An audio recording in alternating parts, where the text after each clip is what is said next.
Moi, ça fait plus de 10 ans que je me bats, ça fait plus de 20 ans que je suis encore bien. C'est pour ça que je ne comprends pas la police, hein. Je ne comprends pas leur comportement, c'est pour ça que les signalements, je les fais, parce que c'est pas acceptable d'être traité de la sorte, hein. Hein, moi, ça fait plus de 10 ans que je me bats pour que pour ces personnes soient traduites en justice. Moi, on me harcèle, on me frappe dessus, on me crache dessus.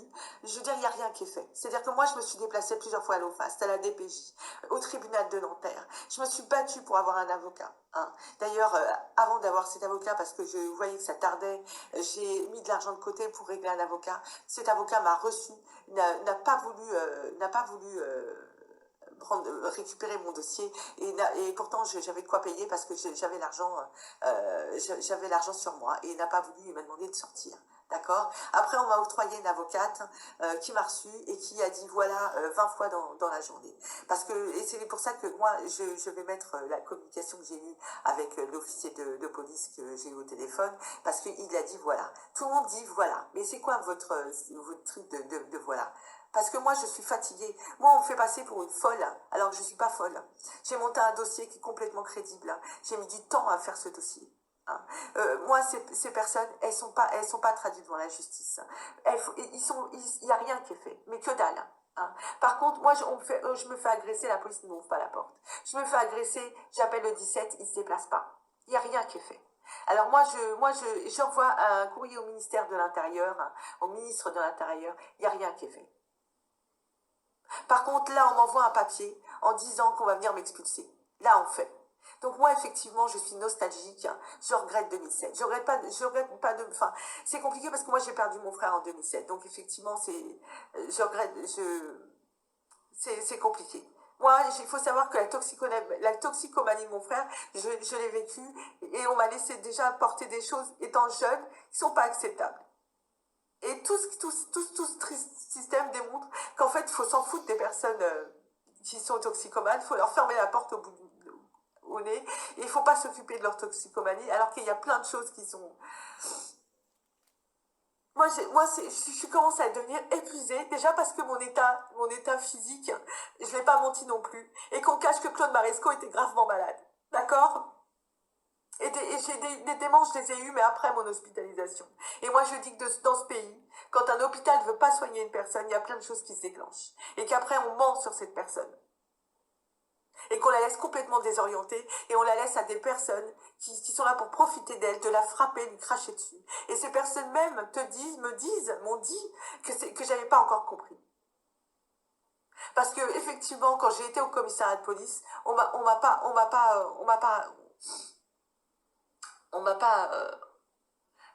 ne s'est pas déplacé, on m'a pas ouvert la porte.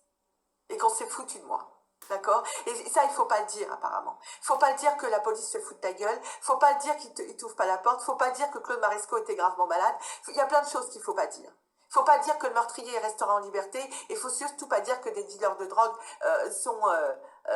ne sont pas traduits devant la justice. Il faut surtout pas dire que tu es une victime. Parce que c'est ça que j'aimerais qu'on cesse. Moi, je suis une victime et qu'il y a des gens qui viennent me harceler et qui disent carrément que je suis une trafiquante de drogue. Je ne suis pas une trafiquante de drogue, moi. J'ai jamais trafiqué de toute ma vie. J'ai subi toutes ces choses. C'est-à-dire que moi, comme toute personne qui consomme ce genre de choses et qui devient toxicomane, son entourage, il en subit. Enfin, en tout cas, l'entourage qui regarde les choses en face. Parce que des choses, je pourrais en raconter, parce qu'une victime, c'est le fait que rien ne s'est fait, les choses, ils s'accumulent. Les choses s'accumulent, s'accumulent, s'accumulent. Il faut savoir que moi, déjà, en plus de ça, je suis souffrante, que au quotidien, je fais avec, parce que tout le monde a fait en sorte que mon dossier perdure et que je ne sois pas soignée. En fait, on ne veut pas qu'on dise que Claude Maresco était malade. Sa famille de monsieur Claude Maresco savent très bien parce qu'ils ont eu l'autopsie en main, ou en tout cas, ils ont été reçus par la police à un moment donné. Donc, ils savent très bien qu'il était malade. D'ailleurs, je ne suis pas la seule à être tombée malade à ce moment-là. C'est pour ça que d'où la parole pas assez importante. hein, parce que j'ai essayé de comprendre, et c'est tout à fait normal, j'ai essayé de comprendre ce que ça voulait dire, pas assez importante, et quand je me suis intéressée un petit peu à toute cette histoire, et j'ai essayé de mettre des choses à plat, je ne sais pas si c'est par rapport à leur métier, je ne sais pas, franchement j'en sais rien, tout ce que je veux, moi, c'est qu'on me traite comme une victime, parce que j'en suis une.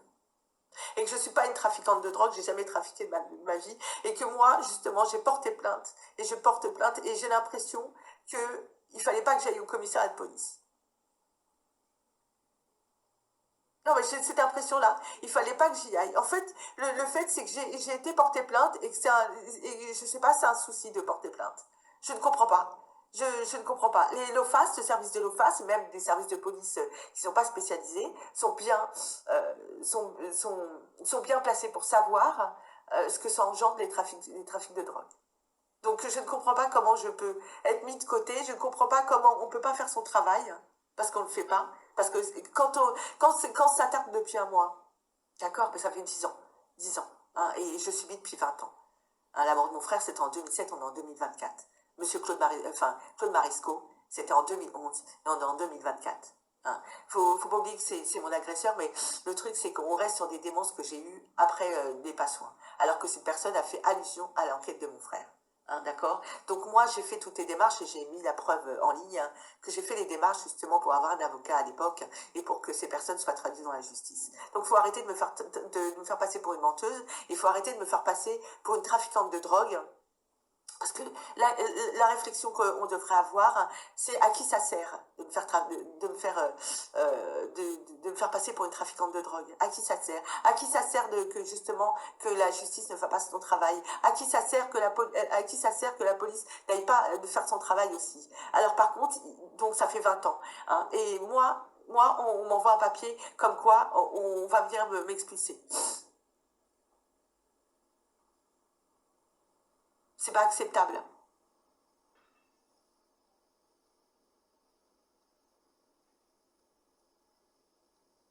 Donc effectivement, moi par rapport aux choses qui ont été faites et qui ont été faites réellement, eh ben il y a des choses que je peux dire, oui, parce qu'il y a des personnes qui ont dit et qui ont démontré qui faisaient les choses. Et il y en a d'autres je sais parce que c'est des courriers recommandés qu'ils ont reçu mes courriers, mais que rien n'est fait et que je vais peu de temps expulser et je n'ai nulle part où aller. C'est-à-dire que je suis une victime d'une et de deux, on me reproche d'avoir porté plainte parce que c'est ça le noyau du problème, et on me dit qu'on va me foutre dehors. Parce que j'ai eu déjà le courage d'aller à la police, j'ai eu le courage de dire la vérité, j'ai eu le courage de m'occuper de mes papiers. Parce que quand on dit que je m'occupe pas de mes papiers, je m'en occupe. Ça a pris des proportions énormes, jusqu'à la CAF qui me disent que j'habite plus à mon adresse, et ça a mis des mois pour que ça soit régularisé. Après, j'étais plus dans le bon bâtiment. Les bâtiments. On me surcharge de papiers administratifs. C'est pas acceptable. Donc moi je le dis parce que c'est des choses qui sont vécues dans ce pays quand une victime dérange, eh ben on lui fait savoir et on fait tout pour l'acculer. Moi le truc c'est que moi ce qu'on veut c'est que je me jette par la fenêtre. D'accord. Moi je pense que c'est ça. On m'accuse de choses, on attend à ce qu'on frappe dessus. Malheureusement à chaque fois qu'on tape dessus, je porte plainte. D'ailleurs ça c'est des plaintes. Ça, c'est des plaintes que je vais envoyer. Parce que moi, je porte plainte et je me laisse pas faire. Et quand le commissariat de police m'ouvre pas la porte, eh ben, je suis ma personne, donc je fais autrement. Donc, j'envoie aux personnes, en question. Parce que j'entends qu'il faut pas le dire, fallait pas le dire, fallait pas faire. Mais ils vivent comment? Me laisser me faire harceler? En fait, ça donne raison aux personnes, parce qu'il faut savoir que je suis tombée déjà dans... Enfin, ça a pris des proportions énormes. C'est pas acceptable. C'est-à-dire que j'ai demandé plusieurs fois de l'aide, les gens n'ont même pas appelé les pompiers, rien du tout. Enfin, je veux dire, à un moment donné, une victime doit être traitée qu'une victime. Alors, je sais pas si justement, c'est pas parce que des personnes ont vécu que j'étais une trafiquante de drogue. Hein, d'accord? Tout ça, tout cet harcèlement, tout ce qu'il y a autour de moi, c'est pas acceptable. Moi, j'ai juste osé porter plainte. Je suis une victime qui a eu des amnésies, d'accord? Et dans ce pays, En France, les victimes doivent rester des victimes. Et ne doit pas être utilisée pour les faire passer pour folles alors que je ne suis pas folle. Parce que vous donnez raison à un système qui... Je le mets en ligne parce que je suis épuisée. Je suis épuisée, donc on me rajoute une insécurité en plus. Donc moi je n'arrête pas d'avoir des je n'arrête pas d'avoir des soucis de tout ordre. Alors je ne sais pas si effectivement c'est parce que et ça c'est depuis des années hein, et depuis en tout cas depuis que j'ai osé il y a eu l'enquête judiciaire, ça a pris des proportions énormes. Alors oui certes j'ai eu des amnésies. D'accord, mais à un moment donné, il faut reconnaître les choses qui n'ont pas été dites au bon moment. C'est-à-dire qu'à un moment donné, on aurait dû me rappeler. On aurait dû me rappeler. Et à un moment donné, les services de police qui m'ont reçu, parce qu'ils ils m'ont quand même reçu, hein, sauf qu'à un moment donné, ils ont fermé la porte, il paraît qu'ils avaient des ordres. Hein. À un moment donné, faut savoir reconnaître les choses. Une victime doit rester une victime. Donc je mettrai en ligne après les personnes que j'ai eu au téléphone. Et c'est triste que je sois obligée d'enregistrer les conversations que j'ai parce que justement on me fait passer pour une personne qui n'est pas calme ou qui est excitée ou qui est agressive. Je ne suis pas agressive. Hein. C'est-à-dire que tout ça est monté pour que je pète un câble hein, et que je fasse l'irréparable. Alors que justement, ça fait des années que je m'accroche à ma personne. Donc là, en plus de l'insécurité des personnes qui m'insultent, hein, et ben, je suis dans l'insécurité parce que ma porte est ouverte et qu'en plus de ça, par rapport à comment c'est fait, on a juste à ouvrir la porte. Enfin, je ne suis pas en sécurité. Donc on me rajoute, hein. C'est ça qu'il faut que les gens comprennent, c'est qu'on me rajoute des choses et que c'est pas acceptable. Hein. Hein. Tout ça, c'est pas acceptable et ça fait des années que je me bats. Donc je me permets de dire certaines choses parce qu'ils me le démontrent. Hein. C'est-à-dire que quand on se fait agresser et qu'on ne se déplace pas, et qu'on n'ouvre pas la porte, et que j'appelle et qu'on a juste quelqu'un est rentré, effectivement, personne est rentré car rien n'a disparu, mais ce qui n'empêche que je suis dans l'insécurité totale et que je ne suis pas sûre que quelqu'un ne va pas venir. Et que quand j'appelle, personne ne répond à savoir qui est venu chez moi, qui a ordonné ça, c'est dingue quand même. Donc oui, je me permets de le dire parce que je le vis. Et que on me harcèle, même dans tout ce qui est administratif. Hein. Je veux dire, ça prend une ampleur qui n'est pas acceptable. Et le truc, c'est que le noyau, c'est que j'ai porté plainte contre des personnes et que j'ai voulu qu'ils soient traduits devant la justice.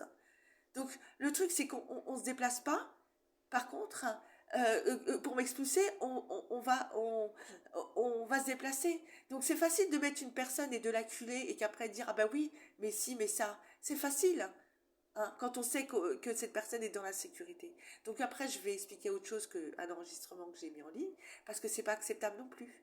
Je veux dire, à un moment donné, quand ces personnes doivent se retrouver dans la justice, ils doivent se retrouver dans la justice. On n'attend pas 20 ans et on n'attend pas que des personnes nous tapent dessus pour pas se relever. Donc oui, je suis fatiguée, oui, je suis à bout de nerfs, parce que moi, j'ai beau faire. Donc je mettrai ce site en ligne et je monte aussi quelque chose à côté pour améliorer mes revenus et pour partir.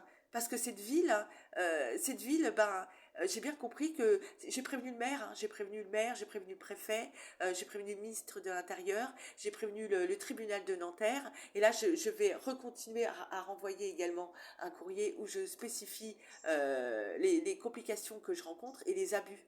Hein, les abus sur ma personne. Parce qu'on a remis mon identité, donc on passe ici et on me désoriente totalement. Mais c'est pareil, on appelle mon numéro de téléphone.